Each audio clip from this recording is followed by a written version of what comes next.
यो चाहिँ कालीमाटी गाउँपालिका वडा नम्बर 3 र कालीमाटी गाउँपालिका वडा नम्बर 1 को बिचमा रहेको यो मस खोलाको पुल यस्तो छ 10 लाखको हैन।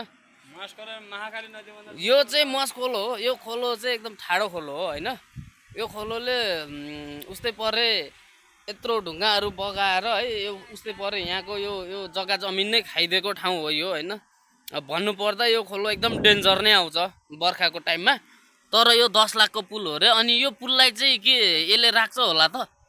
बजेटको अलिकति सदुपयोग गर्नु पर्यो क्या कालीमाटी गाउँपालिकाले हैन। यो चाहिँ बजेटको अलि सदुपयोग भएन।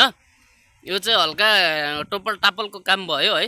अब 10 लाख रुपियाँ कहाँ गयो कता गयो यसैमा खर्च भयो कि भएन त्यो त थाहा भएन हैन। अब त्यो छानबिन गर्नु पर्यो यहाँको निकायले अथवा यहाँको जनप्रतिनिधिहरूले हेर्नु पर्यो बुझ्नु पर्यो है। अब यो चाहिँ भएन। यो 10 लाखको पुल रे हैन। अनि त्यस पछाडि खोला चाहिँ यस्तो छ हैन। यहाँको खेतहरू सबै खाने यही खोला हो है। यहाँ एकदम बवाल थियो खेतहरू हैन। यहाँको खेतहरू खाने नै यही खोला हो। यत्रो खेतहरू बगाएर लगेको यो खोलाले। अनि यो पुललाई चाहिँ बचाउँछ भन्ने के ग्यारेन्टी छ हैन। यो चाहिँ अलिक चित्त बुझ्दो भएन। कृपया यहाँको सम्बन्धित निकायको यहाँ ध्यान जाओस् भन्ने मेरो विचार हो। मेरो धारणा मात्र पोखेको, मैले कसैलाई त्यस्तो गलत भन्न खोजेको हैन।